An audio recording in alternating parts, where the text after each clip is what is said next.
Fifth graders, welcome back. Let's get started with week 2. Hopefully you had a successful week 1 and are ready to move on to week 2. The first thing I want to point out is some things in your book. We all should have the Essential Elements 2000 book. Yours may look a little different than mine. I have an older version. You probably have the newest version, but I think they're very similar. So first is the basics page. And if you notice on the basics page, talks about a lot of the things that we talked about last week. Breathing, buzzing, making your sound, mouthpiece placement. Also talked about oiling the valves, we did that. And then on page 3, goes over the parts of your trumpet, putting it together. Notice how he's sitting, yep, or we can stand, sitting up nice and tall. And then it does a little refresher about reading music that you probably learned in general music class. Talks about the staff and the measures and things like that. I want to point out in the back, they call it a fingering chart. Shows you how to play all of the different notes on the trumpet. We talked last week about what this would look like with either numbers or circles colored in. They show you the numbered valves, and then if things are colored in, that valve is depressed. If they are not, valve is not depressed. Okay, so that's in the back for reference if you ever need it. It also talks on this page about the water valve and emptying the water valve when you are done playing. Let's talk about that a second.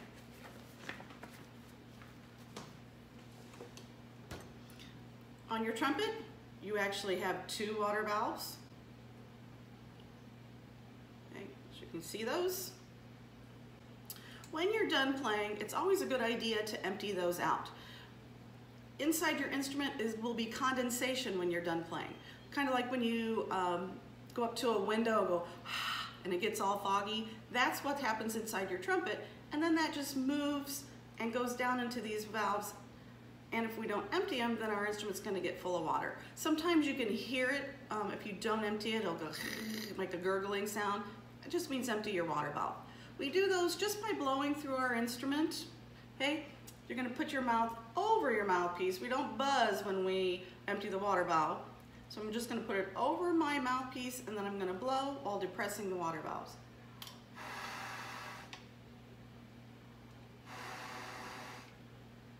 And that's all you need to do, one time. I didn't have anything in mine right now because I had already emptied them when I was done last time, and we haven't started playing yet. Okay, before we get started playing, every time we get our instrument out, we want to do some warming up on just the mouthpiece, just like we did last week when we were just buzzing. So we're just going to buzz what I call some long tones, as long as you can make that buzz go.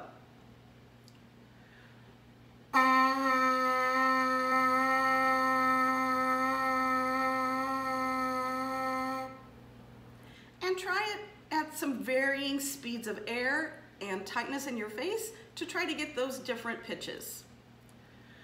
Now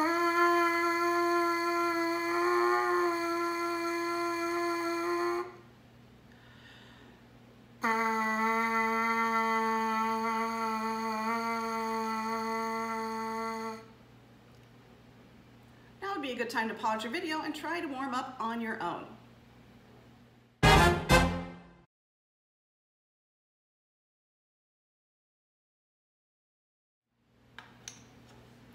Now we're going to do some long tones with our instrument. So I'm putting my mouthpiece in, giving it a little twist so it sticks. Reminder how to hold. I'm using just my fingertips. My right hand is going to use the valves. I have a nice C shape in both my hands.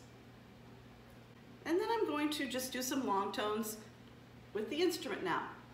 Now, notice when I breathe, I do have the mouthpiece at my face, and I am taking air in on the sides of my mouth, not my nose. You never breathe through our nose.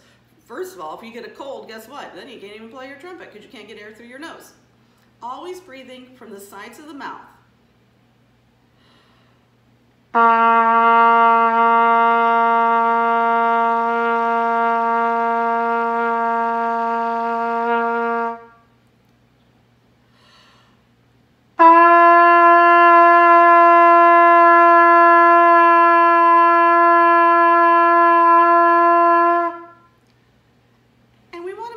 Got a very fast, steady stream of air going at all times. You're playing a wind instrument, and wind instruments take a lot of air.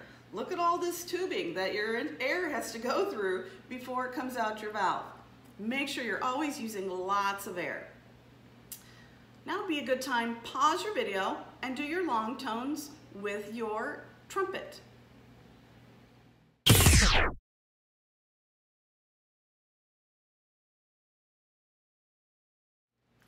We're going to talk about playing some of the exercises in your book. We're going to focus this week on the odd exercises 1, 3, 5, 7, and 9. And if you look, let's look at 1, for example. It tells you the note name. It shows you below the note name what valves are depressed. For this one, G is, there's nothing colored in, so nothing depressed. And then it's also showing you the note name in the actual note written and where it is on the staff. You'll see that G is on the second line.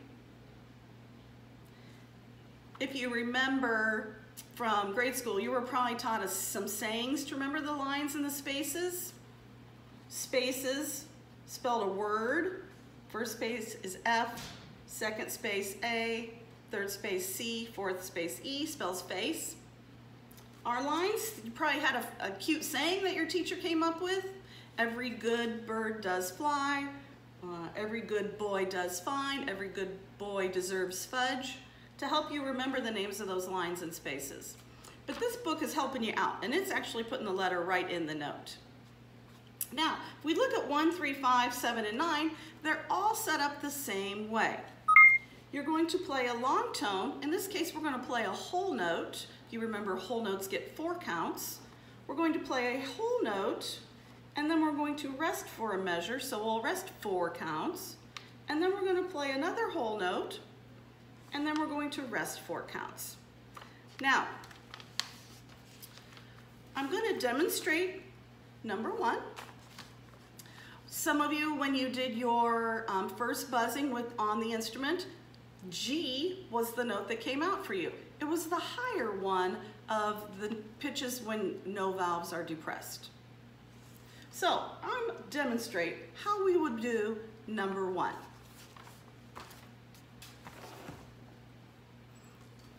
Remember, we want to have good hand position. My fingers are just sitting on top of the valves. I'm not depressing any for G.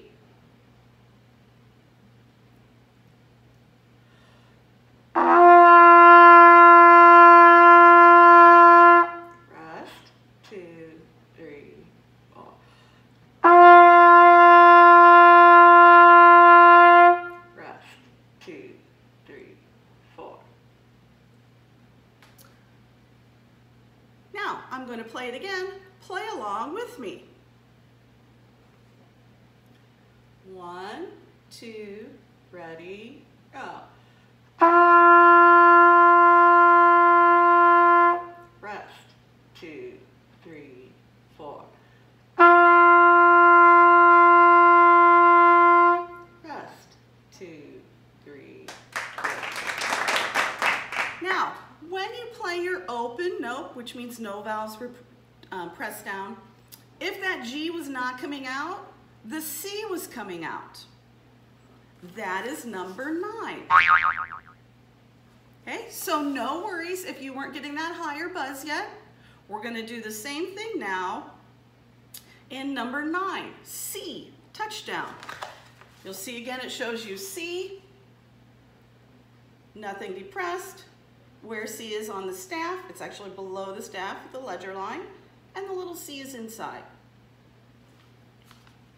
I'll demonstrate number 9.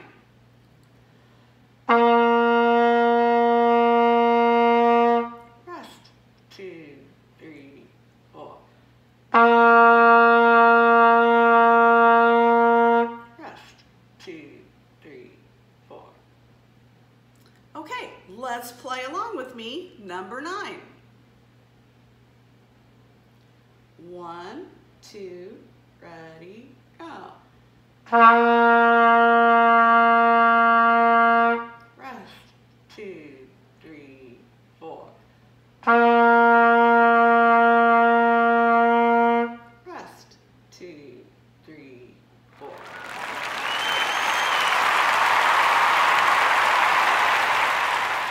Okay, now we're going to do number 5.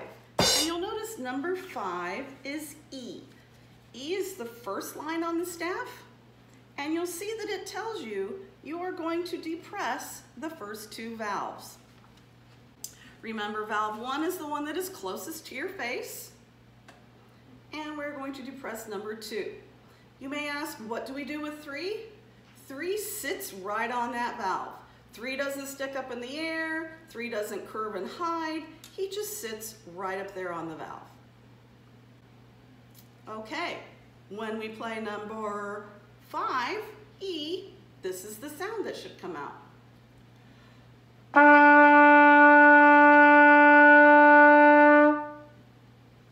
See if you can get that sound, same sound to come out.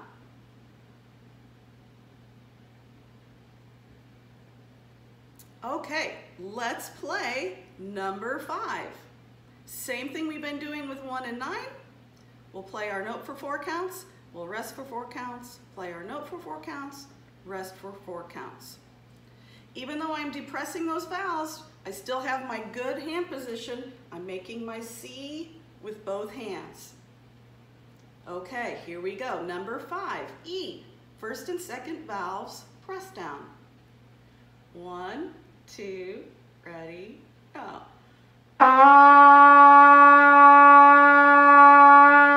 Rest, 2, 3, 4. Rest, 2, 3, 4.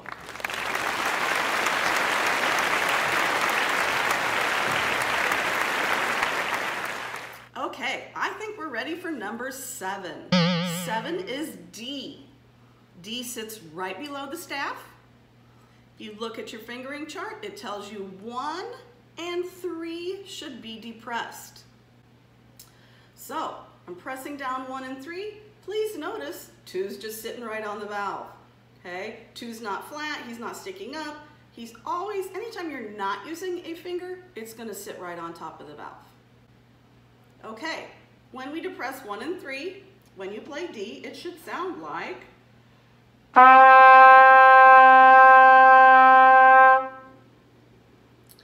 ahead and play a D.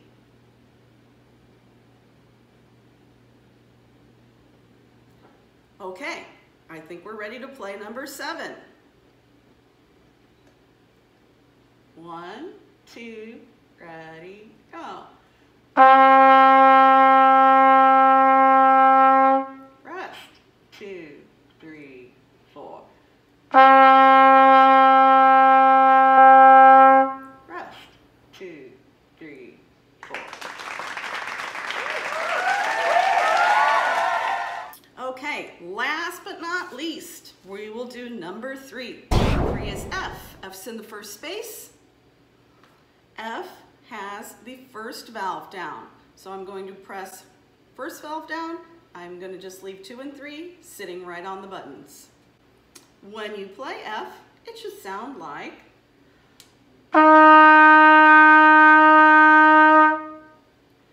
F's going to take a little bit tighter of a face and fast air. Try your F.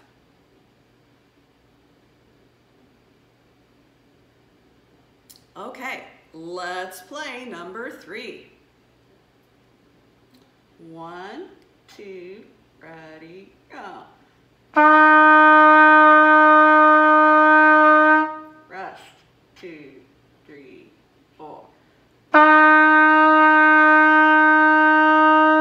Rest, 2, 3, 4. Okay, we've played all of our exercises, 1 through 9 odd numbered exercises.